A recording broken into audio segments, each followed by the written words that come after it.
Standard 12 Physics Chapter 5. Last time આપણે દ્રવ્યના ચુંબકીય ગુણધર્મો વાળી થિયરી જોઈ રહ્યા હતા, જે આપણા સિલેબસમાં કેન્સલ થયેલી છે, એટલે માત્ર સમજવા માટે આપણે સમજી રહ્યા છીએ. એમાં આપણે ડાયોમેગ્નેટિક પદાર્થ જોયેલું, ડાયોમેગ્નેટિક, અને બીજો પ્રકાર જોયો તો પેરામેગ્નેટિક. ડાયોમેગ્નેટિક પદાર્થની અંદર ઝાયનું મૂલ્ય 0 થી ઓછું અને ઋણ હોય. આમાં ઝાયનું મૂલ્ય 0 થી વધારે અને 1 ની આસપાસ, એટલે કે નાનું હોય છે, નાનું ધન. આપણે એ પણ જોયું તો ડાયોમેગ્નેટિક પદાર્થની અંદર એમ અને એચ વિરુદ્ધ હોય. તેમજ ડાયોમેગ્નેટિક પદાર્થમાં ચુંબકીય ક્ષેત્ર ઘટે છે, પરિણામી ક્ષેત્ર ઘટે છે. આમાં ચુંબકીય ક્ષેત્ર વધે છે. આ ઉપરાંત અનિયમિત ચુંબકીય ક્ષેત્રમાં ડાયોમેગ્નેટિક પદાર્થની અંદર ચુંબકીય બળ કઈ બાજુ લાગે છે? તો પ્રબળથી નબળા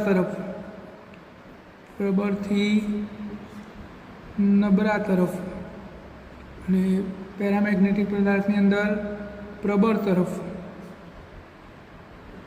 આ બધું ગયા લેક્ચરમાં જોયેલું છે. હવે આપણે આજે છેલ્લો પ્રકાર જોઈશું. જોઈએ પહેલાં ડાયોમેગ્નેટિક પદાર્થમાં શું હતું એ પણ આપણે.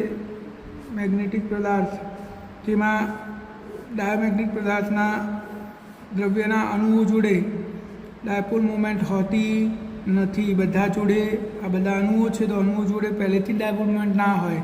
પરિણામી ડાયપોલ મોમેન્ટ શું થાય? 0. કેમ? તો એમ અને એચ એવી રીતે ગોઠવાયેલા છે કે એમનો સીધી સરવાળો 0 થઈ જાય છે. એવી રીતે પેરામેગ્નેટિક પદાર્થ હોય તો એમાં શું હોય? દરેક અણુ જોડે ડાયપોલ મોમેન્ટ હોય, પરંતુ દરેક ડાયપોલ મોમેન્ટ અસ્તવ્યસ્ત ગોઠવાયેલી હોય છે. કોઈ ડાયપોલ મોમેન્ટ આમ હોય, કોઈ આ બાજુ, કોઈ આ બાજુ, કોઈ આ બાજુ. અને દરેક અણુ જોડે ડાયપોલ મોમેન્ટ હોવા છતાં આની પરિણામી ડાયપોલ મોમેન્ટ 0 થઈ જાય છે. એટલે કે પરિણામી નેટ ડાયપોલ મોમેન્ટ જેને આપણે કહીએ છીએ એ શું હોય? 0 હોય છે. પછી બાહ્ય ક્ષેત્રમાં મૂકીએ ત્યારે આપણને આવી અસરો જોવા મળે છે. હવે આપણે આજે છેલ્લો પ્રકાર જોઈશું, ફેરોમેગ્નેટિક પદાર્થો. આ ફેરોમેગ્નેટિક પદાર્થને બાહ્ય ચુંબકીય ક્ષેત્રમાં મૂકીએ તો પ્રબળ ચુંબક બની જાય છે. પ્રબળ ચુંબક તો ધારણ કરે છે. ફેરોમેગ્નેટિક પદાર્થને જ્યારે તમે બાહ્ય ચુંબકીય ક્ષેત્રમાં મૂકો તો એ પ્રબળ ચુંબકીય ક્ષેત્ર ધારણ કરે છે, અને એ પણ પેરામેગ્નેટિક પદાર્થની જેમ જ પ્રબળ તરફ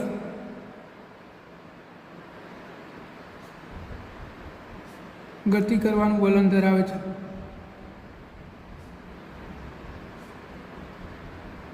પ્રબળ ચુંબકીય ક્ષેત્ર તરફ એ પણ પેરામેગ્નેટિકની જેમ ગતિ કરે છે. હવે પેરામેગ્નેટિક અને ફેરોમેગ્નેટિકમાં ફરક શું છે? તો ફેરોમેગ્નેટિક પદાર્થની અંદર પણ જે ડાયપોલ મોમેન્ટ હોય છે એ બાહ્ય કક્ષામાં ગતિ કરતા ઇલેક્ટ્રોનની સ્પિન ગતિના કારણે હોય છે. પેલી કક્ષીય ગતિના કારણે ડાયપોલ મોમેન્ટ હતી, આ સ્પિન ગતિના કારણે હોય છે. અને અહીંયા પાસેના અણુઓની ડાયપોલ મોમેન્ટ એક જ દિશામાં ગોઠવાઈ જાય છે, એક સીમિત એરિયા પૂરતી. આ સીમિત એરિયાને ડોમેઇન કહે છે. હવે આ ડોમેઇનમાં બધી ડાયપોલ મોમેન્ટ એક જ દિશામાં હશે, તો એના બાજુવાળા ડોમેઇનમાં ડાયપોલ મોમેન્ટ જુદી કઈ દિશામાં હશે. એવી રીતે એના બાજુના કોઈ વિસ્તારમાં ડોમેન એ વિસ્તાર પૂરતી એક જ દિશામાં ગોઠવાઈ જાય છે. આવા જે સૂક્ષ્મ સ્થૂળ ભાગો છે એને ડોમેઇન કહે છે. આ ડોમેઇનનું સ્ટ્રક્ચર આપણા સિલેબસમાં નથી, એ ક્વોન્ટમ શાસ્ત્રમાં આવે એટલે આપણે ભણવાનું નથી. પણ જો બંનેમાં ફરક શું છે? તો પેરામેગ્નેટિકમાં બધી ડાયપોલ આખા દ્રવ્યમાં અસ્તવ્યસ્ત હતી, જ્યારે અહીંયા શું છે? એક વિસ્તાર પૂરતી ડાયપોલ મોમેન્ટ એક જ દિશામાં હોય. એટલે કે આ દિશામાં, અરે આ ડોમેનમાં આ દિશા છે, તો આ ડોમેનમાં આ દિશા છે, તો આ ડોમેનમાં હજુ આપણે ડોમેન દર્શાવીએ તો એમાં જુદી દિશામાં હશે. તો આ જે સૂક્ષ્મ વિસ્તારો છે એ પૂરતી ડાયપોલ એક જ દિશામાં હોય છે, અને આ સૂક્ષ્મ વિસ્તારને ડોમેઇન કહે છે. શું કહેવાય? ડોમેઇન. આ ડોમેઇનનું કદ 1 mm, ડોમેઇનનું પરિમાણ 1 mm વિસ્તારનું હોય છે, અને એક ડોમેનમાં 10⁻11 ડાયપોલ્સ આવેલી હોય છે. આ બધી હવે આની આ બાજુ આની નીચે આ બાજુ તો પરિણામી ડાયપોલ મોમેન્ટ આની પણ શું થાય છે 0 થાય છે. તો ડાયોમેગ્નેટિક પેરામેગ્નેટિક અને ફેરોમેગ્નેટિકમાં આ જ ફરક છે કે આ સૂક્ષ્મ વિસ્તાર પૂરતી એક જ દિશામાં હોય, પેલી આખા દ્રવ્યમાં અસ્તવ્યસ્ત હોય છે. બંનેની પરિણામી ડાયપોલ મોમેન્ટ તો શું થાય 0 જ થાય છે. હવે જ્યારે તમે આને સમાન ચુંબકીય ક્ષેત્રમાં મૂકો તો શું થાય, તો આ પેરામેગ્નેટિક પદાર્થને બાહ્ય સમાન ચુંબકીય ક્ષેત્રમાં મૂકવામાં આવે તો આ ડાયપોલ ચુંબકીય ક્ષેત્રને સમાંતર ગોઠવાતી જાય છે અને જે સમાન ગોઠવા ચુંબકીય ક્ષેત્રને સમાંતર એનું કદ વધતું જાય, એટલે કે ડોમેન્સ તૂટતી જાય છે, આ દિવાલો તૂટતી જાય. ધીરે ધીરે બધી ડાયપોલ્સ એક મોટી ડાયપોલમાં રૂપાંતરિત થઈ જાય છે અને બધી ડાયપોલ્સ ચુંબકીય ક્ષેત્રને લગભગ સમાંતર થઈ જાય છે. આને ડાયપોલનું સંતૃપ્ત મેગ્નેટાઇઝેશન થયું કહેવાય. આ પદાર્થનું સંતૃપ્ત મેગ્નેટાઇઝેશન થઈ ગયું. આવા કિસ્સામાં પદાર્થ જોડે મહત્તમ ડાયપોલ મોમેન્ટ આવી જાય છે. તો પેરામેગ્નેટિક પદાર્થની અંદર આપણને આવું જોવા મળે છે, એટલે કે ડોમેનની દિવાલો એકબીજામાં ભરતી જાય અને મોટી ડોમેન બની જાય અને બધી ડાયપોલ ચુંબકીય ક્ષેત્રને સમાંતર ગોઠવાઈ જાય છે. આ આપણે રિયલી પણ જોઈ શકીએ છીએ. આપણી જોડે પેરામેગ્નેટિક પદાર્થ હોય તો એની અંદર કલિક દ્રાવણનો છંટકાવ કરી દેવાનો, આ ભૂકી ઉપર આપણે એનો ભૂકો કરી દેવાનો અને ભૂકા પર કલિક દ્રાવણ છોડી દેવાનું અને પછી તમે એની બાહ્ય ચુંબકીય ક્ષેત્રમાં મૂકો તો આ જે પ્રક્રિયા છે આપણને માઇક્રોસ્કોપની અંદર જોવા મળે છે. તો આવી રીતે ફેરોમેગ્નેટિક પદાર્થમાં મેગ્નેટાઇઝેશન આવે છે. હવે જ્યારે બાહ્ય ચુંબકીય ક્ષેત્ર દૂર કરવામાં આવે ત્યારે ફેરોમેગ્નેટિક પદાર્થની અંદર આશ્ચર્યજનક બાબત જોવા મળે છે. શું જોવા મળે છે કે તમે જ્યારે બાહ્ય ચુંબકીય ક્ષેત્ર દૂર કરો તો પણ આનું મેગ્નેટાઇઝેશન 0 થતું નથી, એટલે કે પોતે ચુંબક રહી જાય છે, બાકી ચુંબક બની જાય છે. આવા પદાર્થોને હાર્ડ ફેરોમેગ્નેટિક પદાર્થ, સખત ચુંબકીય દ્રવ્યો તરીકે ઓળખવામાં આવે છે. અને આવા સખત ચુંબકીય દ્રવ્યોમાં એક અગત્યનું દ્રવ્ય છે એન્લિકા. આ એન્લિકા એક મિશ્ર ધાતુ છે. કોની બનેલી હોય તો યાદ રાખજો, લોખંડ, એલ્યુમિનિયમ, નિકલ, કોબાલ્ટ અને તાંબુ. આ 5 દ્રવ્યોની બનેલી મિશ્ર ધાતુ છે એન્લિકા. અને આ એન્લિકાને જ્યારે તમે બાહ્ય ચુંબકીય ક્ષેત્રમાં મૂકો અને પછી ચુંબકીય ક્ષેત્ર દૂર કરો તો પણ એનું ચુંબકત્વ 0 થતું નથી. આવા પદાર્થોને હાર્ડ ફેરોમેગ્નેટિક પદાર્થો કહે છે. આ સિવાય બીજા કેટલાક હાર્ડ ફેરોમેગ્નેટિક પદાર્થ છે. દાખલા તરીકે લોર્ડ સ્ટોન, ભગવાનનો પથ્થર, લોર્ડ સ્ટોન એ પણ એક હાર્ડ ફેરોમેગ્નેટિક પદાર્થ છે જેમાંથી કાયમી ચુંબકો બનાવવા માટે ઉપયોગ થાય છે. આ સિવાય કેટલાક દ્રવ્યો ફેરોમેગ્નેટિક પદાર્થ એવા છે કે જેમને બાહ્ય ચુંબકીય ક્ષેત્રમાં મૂકવામાં આવે ત્યારે મેગ્નેટાઇઝેશન થાય, પરંતુ બાહ્ય ચુંબકીય ક્ષેત્ર દૂર કરવામાં આવે તો એનું ચુંબકીય ક્ષેત્ર અદૃશ્ય થઈ જાય છે, એટલે કે લગભગ એમનું મેગ્નેટાઇઝેશન 0 થઈ જાય છે. દાખલા તરીકે લોખંડ, નરમ લોખંડ એક આવો પદાર્થ છે જેને સોફ્ટ ફેરોમેગ્નેટિક પદાર્થ કહે છે, જેનું બાહ્ય ચુંબકીય ક્ષેત્ર દૂર કરતાં મેગ્નેટાઇઝેશન 0 ના થાય એને હાર્ડ ફેરોમેગ્નેટિક પદાર્થ કહેવાય. આમાંથી કાયમી ચુંબકો બને. દાખલા તરીકે એન્લિકા અથવા લોર્ડ સ્ટોન. અમુક એવા પદાર્થો છે કે બાહ્ય ચુંબકીય ક્ષેત્રમાં મૂકવામાં આવે તો મેગ્નેટાઇઝેશન થાય, પરંતુ બાહ્ય ચુંબકીય ક્ષેત્ર દૂર કરો તો એમનું મેગ્નેટાઇઝેશન 0 થઈ જાય છે. આવા પદાર્થોને સોફ્ટ ફેરોમેગ્નેટિક પદાર્થ કહેવાય. એમનો ઉપયોગ વિદ્યુત ચુંબકોમાં થાય છે. તો આ આપણા ફેરોમેગ્નેટિક પદાર્થના 2 ભાગ છે. અને આવા પદાર્થોની પરમિએબિલિટી 1000 કરતાં વધારે હોય છે. યાદ રાખજો, ફેરોમેગ્નેટિક પદાર્થોની પરમિએબિલિટી 1000 કરતાં વધારે હોય છે. હવે આ ફેરોમેગ્નેટિક પદાર્થો જે આપણે ભણ્યા એ તાપમાન પર આધાર રાખે છે. કેવી રીતે? તો તમે તાપમાન વધારતા જાઓ ફેરોમેગ્નેટિક પદાર્થનું, આ ફેરોમેગ્નેટિક પદાર્થ છે, આનું તાપમાન વધારતા જાઓ તો આ જે ડોમેન વોલ છે, આ દિવાલો ધીરે ધીરે વિકૃત થતી જાય છે અને એક નિશ્ચિત તાપમાને બધી દિવાલો તૂટી જાય છે. હવે દિવાલો તૂટી જાય તો બધી ડાયપોલ આવા પ્રકારની થઈ જાય. આવી છે હાલ, પણ તમે તાપમાન વધારતા જાઓ તો આ દિવાલો વિકૃત થતી જાય અને એક નિશ્ચિત તાપમાન માટે આ દિવાલો તૂટી જાય છે. તૂટી જાય તો બધી ડાયપોલ આવી રીતે અસ્તવ્યસ્ત થઈ જાય. એટલે કે આ ફેરોમેગ્નેટિક પદાર્થ શામાં રૂપાંતરિત થઈ જાય? પેરામેગ્નેટિક પદાર્થમાં રૂપાંતરિત થઈ જાય છે. તો યાદ રાખજો, ફેરોમેગ્નેટિક પદાર્થનું તાપમાન વધારવામાં આવે તો એક નિશ્ચિત તાપમાને ડોમેન વોલ તૂટી જાય છે અને બધી ડાયપોલ અસ્તવ્યસ્ત બની જાય. પરિણામે આ ફેરોમેગ્નેટિક પદાર્થ પેરામેગ્નેટિક પદાર્થ બની જાય છે. અને આ જે નિશ્ચિત તાપમાન છે એને ક્રાંતિ તાપમાન તરીકે ઓળખવામાં આવે છે અથવા તો ક્યુરી તાપમાન તરીકે ઓળખવામાં આવે છે. તો ક્યુરી તાપમાન સુધી ફેરોમેગ્નેટિક પદાર્થ ફેરો રહે, પણ ક્યુરી તાપમાન સુધી પહોંચી જાય તો એનાથી વધી જાય તો ડોમેન વોલ તૂટી જાય અને પેરામેગ્નેટિક પદાર્થ બની જાય છે. અને એના માટે એક રિલેશન છે, જા is equal to C upon T minus TC. આ સી એક અચળાંક છે, તો ટી માઇનસ ટીસી આ સૂત્ર તમારે યાદ રાખવાનું છે. એકવાર પરીક્ષામાં પૂછાઈ ગયું છે, ખાલી સૂત્ર જ ઓપ્શનમાં હતો આ. તો આપણા આ ચુંબકીય ગુણધર્મોમાં છેલ્લો પ્રકાર છે. અને હવે એક હજુ થિયરી બાકી છે જે આપણા સિલેબસમાં નથી પણ આપણે સમજવાની છે, હિસ્ટેરેસિસ લૂપ. હિસ્ટેરેસિસ લૂપ કોને કહેવાય? તો આપણે ફેરોમેગ્નેટિક પદાર્થની અંદર બી અને એચ એટલે કે ફેરોમેગ્નેટિક પદાર્થમાં ઉદ્ભવેલું ચુંબકીય ક્ષેત્ર અને ચુંબકીય તીવ્રતા એટલે કે સોલેનોઇડમાંથી એકમ લંબાઈ દીઠ પસાર કરેલો પ્રવાહ એચ બરાબર શું થાય? IF upon L. એટલે કે સોલેનોઇડમાંથી પસાર એકમ લંબાઈ દીઠ પસાર કરેલો પ્રવાહ અને એમાં ઉદ્ભવેલું ચુંબકીય ક્ષેત્ર, આ બે વચ્ચેનું રિલેશન થોડું અદ્ભુત છે. કેવું અદ્ભુત છે આપણે જોઈએ તો એની જે આ બી અને એચ વચ્ચેનું રિલેશન છે એ પદાર્થના ચુંબકીય ઇતિહાસ પર આધાર રાખે છે. એટલે કે એની ચુંબકીય સ્થિતિ પહેલાં કેવી હતી એની પર બી અને એચ આધાર રાખે છે. અને આ ગુણધર્મનો ઉપયોગ આપણા જે મેમરી કહીએ છીએ આપણે, એ પછી મોબાઈલની મેમરી હોય કે કમ્પ્યુટરની મેમરી હોય, ટૂંકમાં હાર્ડ ડ્રાઈવ બનાવવા માટે આનો ઉપયોગ થાય છે. તો આ બંને વચ્ચેનું રિલેશન થોડું અદ્ભુત છે. આપણે ગ્રાફ દ્વારા સમજીએ તો શરૂઆતમાં જ્યારે આપણે સોલેનોઇડમાં પ્રવાહ પસાર ના કર્યો હોય, સોલેનોઇડની અંદર ફેરોમેગ્નેટિક પદાર્થ મૂક્યો છે આપણે, અને આમાંથી હવે આપણે પ્રવાહ પસાર કરીશું IF, અને એને એકમ લંબાઈ દીઠ લઈએ તો એને એચ કહેવાય. તો એચ આપણે પસાર કરેલો એકમ લંબાઈ દીઠ પ્રવાહ એટલે એચ, અને આની અંદર ઉદ્ભવેલું ચુંબકીય ક્ષેત્ર બી. તો જ્યારે પ્રવાહ 0 હોય ત્યારે પદાર્થનું ચુંબકત્વ પણ 0 હોય છે. હવે જેમ પ્રવાહ વધારતા જઈએ એમ શરૂઆતમાં પદાર્થનું મેગ્નેટાઇઝેશન થોડું ઓછું થાય છે, પરંતુ પ્રવાહનું મૂલ્ય અમુક હદ પછી વધારતા આ દ્રવ્યનું સંતૃપ્ત મેગ્નેટાઇઝેશન થઈ જાય છે. આ સંતૃપ્ત મેગ્નેટાઇઝેશન થઈ ગયું આ બિંદુ એ આગળ. તો ઓથી એ સુધી જેમ જેમ પ્રવાહ વધારતા જઈએ એમ શરૂઆતમાં મેગ્નેટાઇઝેશન એટલે કે ચુંબકીય ક્ષેત્ર થોડું ધીમું વધે છે, પરંતુ અમુક મૂલ્ય પછી અચાનક વધીને એ મહત્તમ થઈ જાય છે. એટલે કે બધી ડાયપોલ ચુંબકીય ક્ષેત્રની સમાંતર થઈ ગઈ. હવે પ્રવાહ વધારવાથી આ સ્થિતિમાં કોઈ ફેરફાર થતો નથી.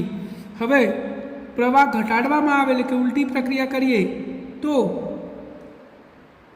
ચુંબકીય ક્ષેત્ર થોડું ઘટી જાય છે, પરંતુ પ્રવાહ શૂન્ય કરવા સાથે ચુંબકીય ક્ષેત્ર શૂન્ય થતું નથી. જો અહીંયા આમ ગયા પ્રવાહ વધાર્યો, હવે પ્રવાહ ઘટાડીને 0 કરી દઈએ તો પણ ચુંબકીય ક્ષેત્ર 0 થતું નથી. એટલે કે અંદર મૂકેલું દ્રવ્ય હવે તમે બહાર કાઢી લેશો તો પણ એની અંદર ચુંબક તો બાકી રહી જાય છે.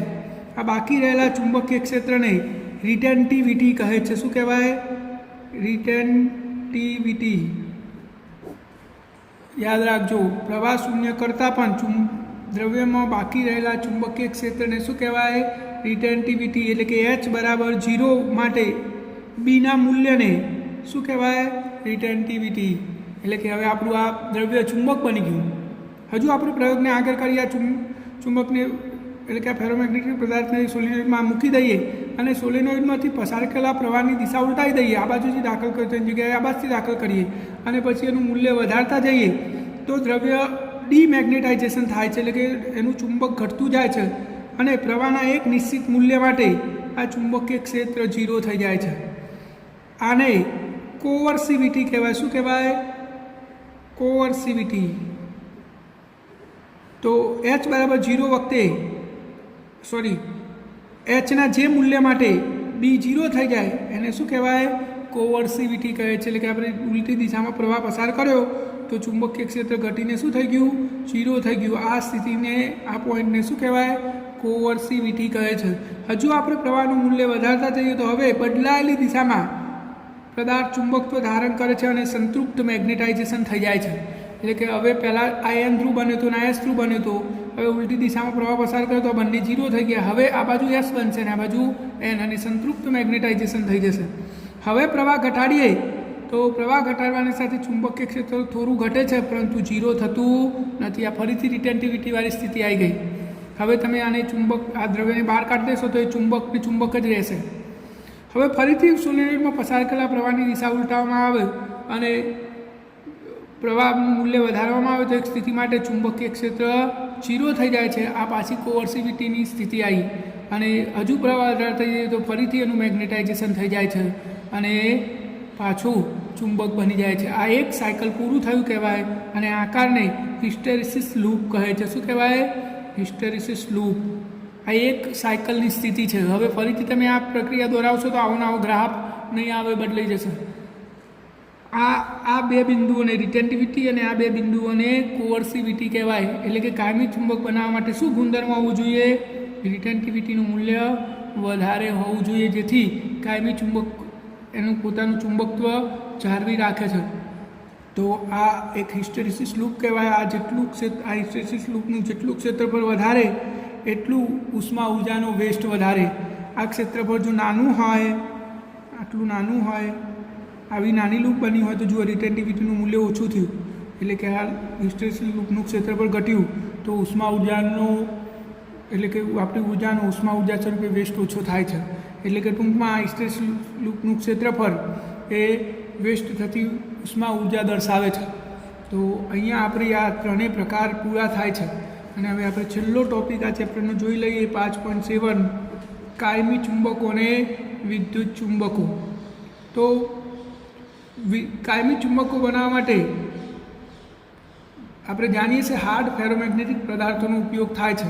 અને હાર્ડ ફેરોમેગ્નેટિક પદાર્થોનું ચુંબક બનાવીએ, એટલે કે જેમની રિટેન્ટિવિટી વધારે હોય એવા પદાર્થોનો ઉપયોગ કરીએ આપણે કાયમી ચુંબક બનાવવા માટે, તો એ લાંબો સમય સુધી પોતાનું ચુંબકત્વ જાળવી રાખે છે. એટલે કે કાયમી ચુંબકો બનાવવા માટે કેવા દ્રવ્યોનો ઉપયોગ કરવો જોઈએ? હાર્ડ ફેરોમેગ્નેટિક પદાર્થનો ઉપયોગ કરવો જોઈએ.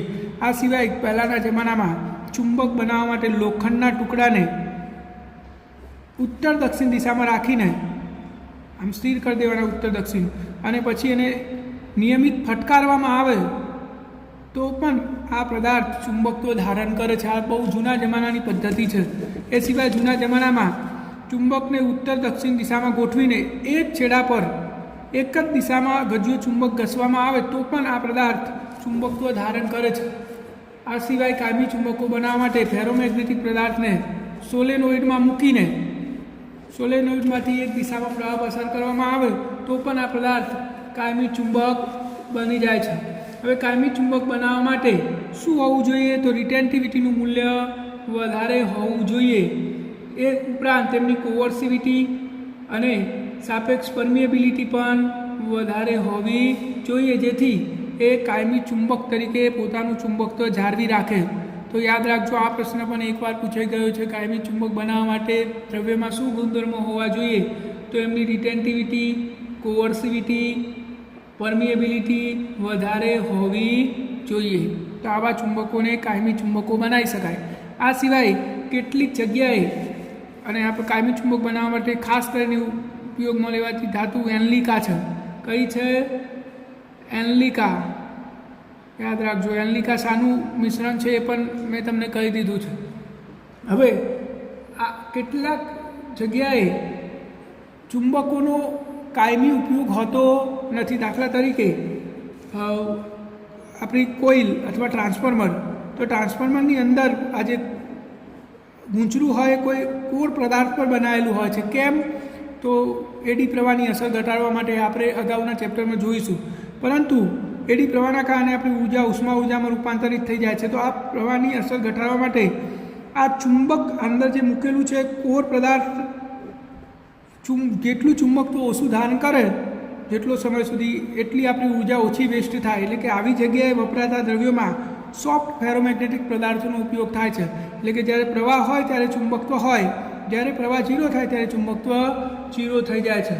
એટલે આવા જગ્યાએ વિદ્યુત ચુંબકોનો ઉપયોગ થાય છે. અને વિદ્યુત ચુંબકો બનાવવા માટે કેવા દ્રવ્યો વાપરવા જોઈએ? તો જેમની રિટેન્ટિવિટી ઓછી હોય, એવા પદાર્થોનો ઉપયોગ કરવામાં આવે છે. ટ્રાન્સફોર્મર છે, આપણી મોટરની કોઇલ છે, એવા ઘણા બધા આપણું લાઉડ સ્પીકરની અંદર વપરાતી કોઇલ, ઇલેક્ટ્રિક ઘંટડીમાં વપરાતી કોઇલ, આ બધાની અંદર સોફ્ટ ફેરોમેગ્નેટિક પદાર્થો એટલે કે જેમની રિટેન્ટિવિટી ઓછી હોય એવા દ્રવ્યોનો ઉપયોગ કરવામાં આવે છે. તો આપણું ચેપ્ટર અહીંયા પૂરું થાય છે. અને હવે આપણે છેલ્લે જોઈએ સ્વાધ્યાયમાં પણ માત્ર 2 જ દાખલાઓ જોવાના છે, 5.1 અને 5.2. બાકીનું બધું જ સિલેબસમાંથી કેન્સલ કરેલું છે. તો આપણે પહેલો દાખલો જોઈએ. પૃથ્વીના ચુંબકીય અંગે નીચેના પ્રશ્નોના જવાબ આપો. 5.1 સદિશને સંપૂર્ણ રીતે દર્શાવવા માટે 3 રાશિઓની જરૂર પડે છે. તો પૃથ્વીના ચુંબકીય ક્ષેત્રને રૂઢિગત રીતે દર્શાવવા વપરાતી 3 સ્વતંત્ર રાશિઓના નામ આપો. તો ચુંબકીય ક્ષેત્ર દર્શાવવા માટે શાની જરૂર પડે? આપણે ચુંબકીય ક્ષેત્ર દર્શાવવું હોય તો કયા સદિશોની જરૂર પડે એ આપણે ચેપ્ટરની શરૂઆતમાં જ ચર્ચા કરી છે. તો છે પહેલું ડેક્લિનેશન, જેને આપણે ડી વડે દર્શાવીએ છીએ. બીજું ઇન્ક્લિનેશન અથવા જેને આપણે નમન કોણ કહીએ છીએ અથવા એંગલ ઓફ ડીપ કહીએ છીએ, આઈ. અને ત્રીજું પૃથ્વીના ચુંબકીય ક્ષેત્રનો સમક્ષિત ઘટક BH અથવા આપણે એને HE પણ કહીએ છીએ. તો આ 3 સદિશોની જરૂર પડે છે પૃથ્વીના ચુંબકીય ક્ષેત્રને સંપૂર્ણપણે દર્શાવવા માટે. બી, દક્ષિણ ભારતમાં આવેલા એક સ્થળ પાસે ડીપ એંગલ 18 ડિગ્રી છે. તો બ્રિટનમાં ડીપ કોણ મોટો હશે કે નાનો? આ પૃથ્વી. આપણે જાણીએ છીએ કે જેમ જેમ વિષુવ રેખાથી ધ્રુવ તરફ જઈએ એમ એંગલ ઓફ ડીપ વધતી જાય છે. તો ભારત અહીંયા છે અને બ્રિટન અહીંયા છે, એટલે કે ધ્રુવ તરફ છે, એટલે એનો એંગલ ઓફ ડીપ વધારે હશે, એપ્રોક્સિમેટલી 70 ડિગ્રી જેટલો છે. તો બીજા પ્રશ્નનો જવાબ શું હશે? વધારે હશે. સી, ઓસ્ટ્રેલિયાના મેલબોર્ન પાસે ચુંબકીય ક્ષેત્ર રેખાનો નકશો બનાવો તો શું તે આ ક્ષેત્ર રેખાઓ જમીનમાંથી બહાર આવતી હશે કે અંદર જતી હશે?